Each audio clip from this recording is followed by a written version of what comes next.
Hello guys, welcome back to the Crew 1 run, driving all cars, part number 62, the Mazda Rx-7.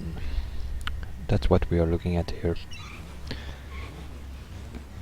which comes with two specs, performance and a drift spec. Interior look seems to be okay, so not ruined by the latest tunnel patch, where they sort of made the gauges or whatever you call that disappear in some cars. You can hardly see during daylight where the numbers and the dials and stuff are. Not a problem with this one, as you can see.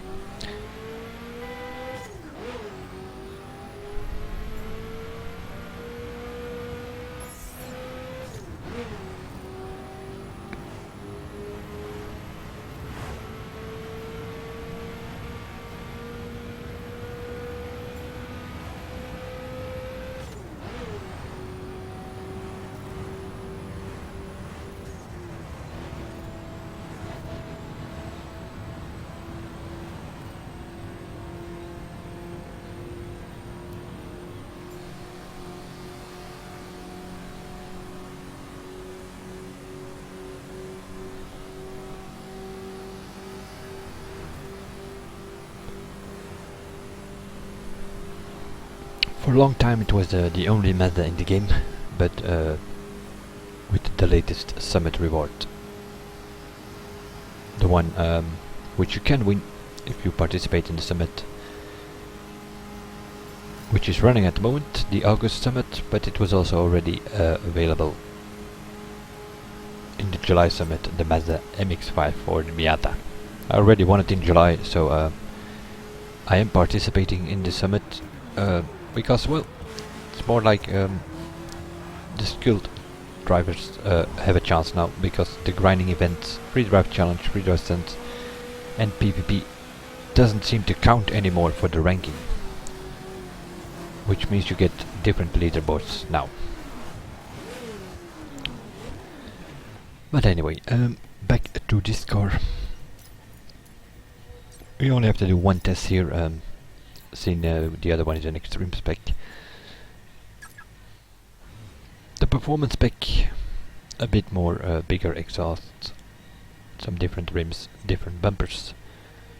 All official though, as always, official colors, official rims on my cars. That's just how I have things.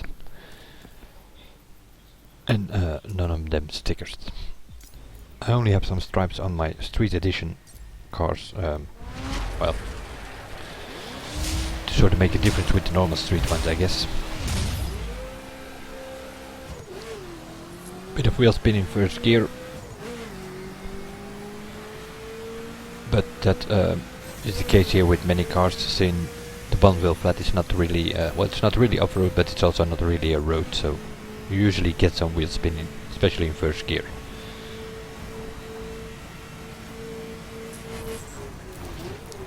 Performance spec, fastest is still the LaFerrari, I believe, or have I missed one here or there? Let's see. Yeah, 22.5 for the LaFerrari. 23.2 is well, rather good, I guess. A low 23 is way above average. We have a lot of 23 and 24 cars, but some of them are 25.6, 25.7, so 23.2 is not bad for a car.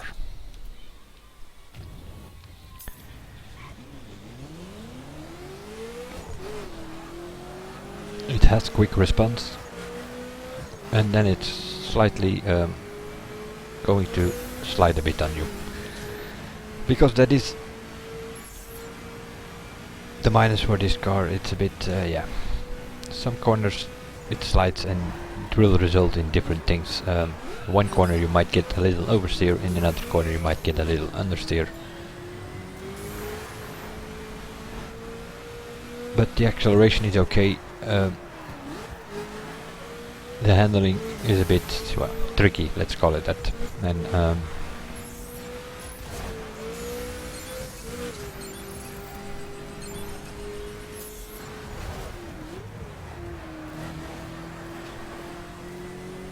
But it is pretty easy to control and or to correct, and that's mainly because of it has pretty good brakes, and well, that always helps.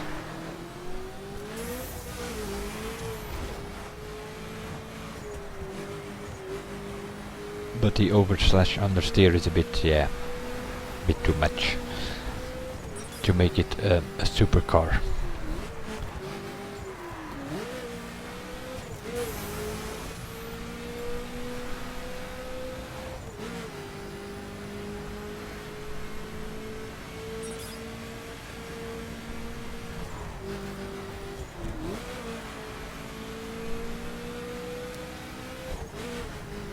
It constantly sort of wants to drift, and well, in a way that's not a bad thing.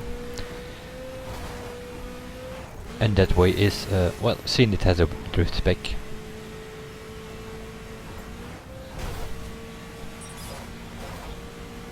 But in performance here we are talking times and scores and top speeds and stuff like that, but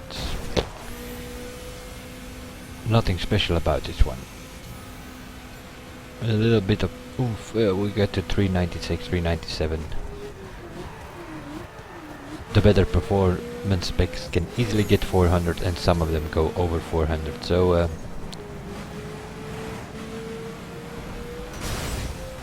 this is one of those cars, just not fast enough acceleration, although it's pretty good one for this, and just not enough top speed to keep up with the top 5 specs, let's call it that.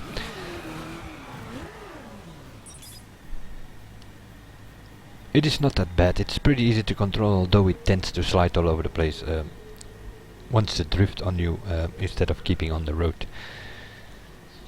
And that means that you're going to lose 1/10 here and 1/10 and or 2/10 in the next corner, and yeah, at the end you might lose half a second or more compared to the competition. So in performance spec, no, above average I would say, but it's still average. Changing the settings here for the drift. Going to manual, bring down everything a bit to about 80%, and on wheel settings. And then take out the drift spec, which is a whole different category. Personally, I think this is the best drift spec in the game. It is small, it's short wheelbase, so which means you can use it on as well as on wide track as on narrow tracks. It has a good acceleration to pull you out of the corners, and it's easy to flick around. Also, it's not a problem with gears. You just put it in second gear on the narrow tracks, maybe third gear on the wider tracks, and you just go from start to finish and done with it. Yeah, and here I make a little mistake, just realizing it, but it was too late. I went into this qualifier and I wanted to do the drift trial, which if we go a bit too fast lately, they have done something again. They have been messing around in the summit, that is for sure.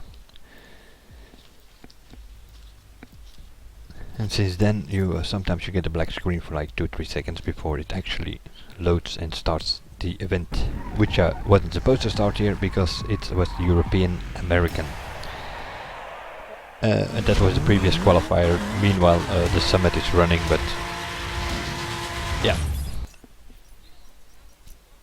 making all kind of videos, which means that sometimes they are uploaded a bit later than I actually record them.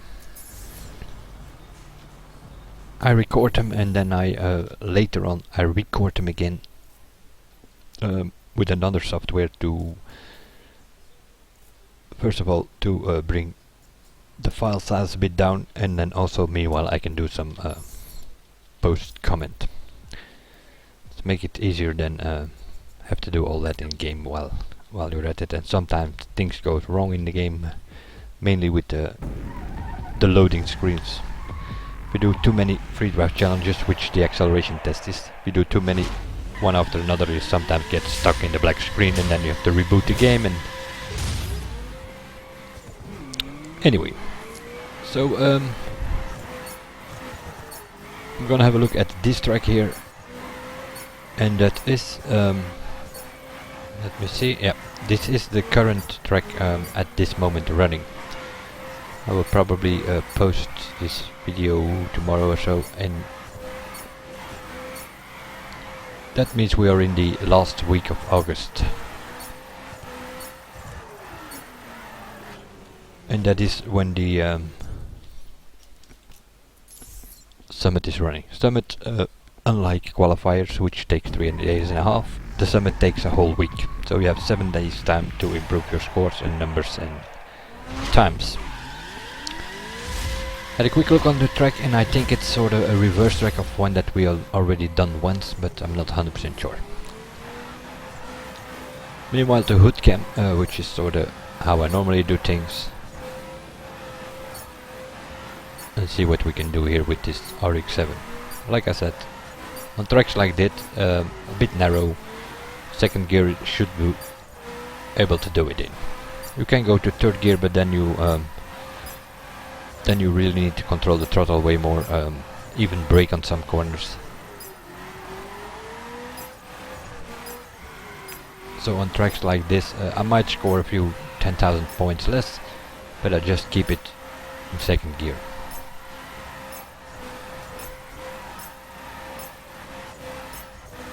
And with the reason I'm going to score less is speed, of course. If you go to third gear, you will get a bit higher speed, and which will leave you with a couple of more seconds in the end, where you can score a few thousand or even 10,000 points more. But it's always the balance between second and third gear then, and some of the corners you will have to come down to second again, so I prefer to keep it in second from start to finish.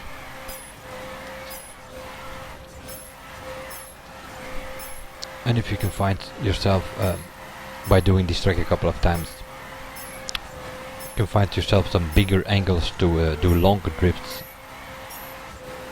then you will get higher scores anyway. I'm not sure what I'm going to score here. I'm assuming I will hit the multiplier at 99. Normally do with this car.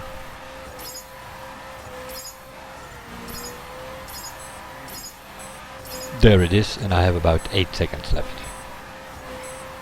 Meanwhile, the Summit is running, and this track, and I scored 349,000 or something. So I probably had the multiplier at 99 sooner in my best run for the Summit so far.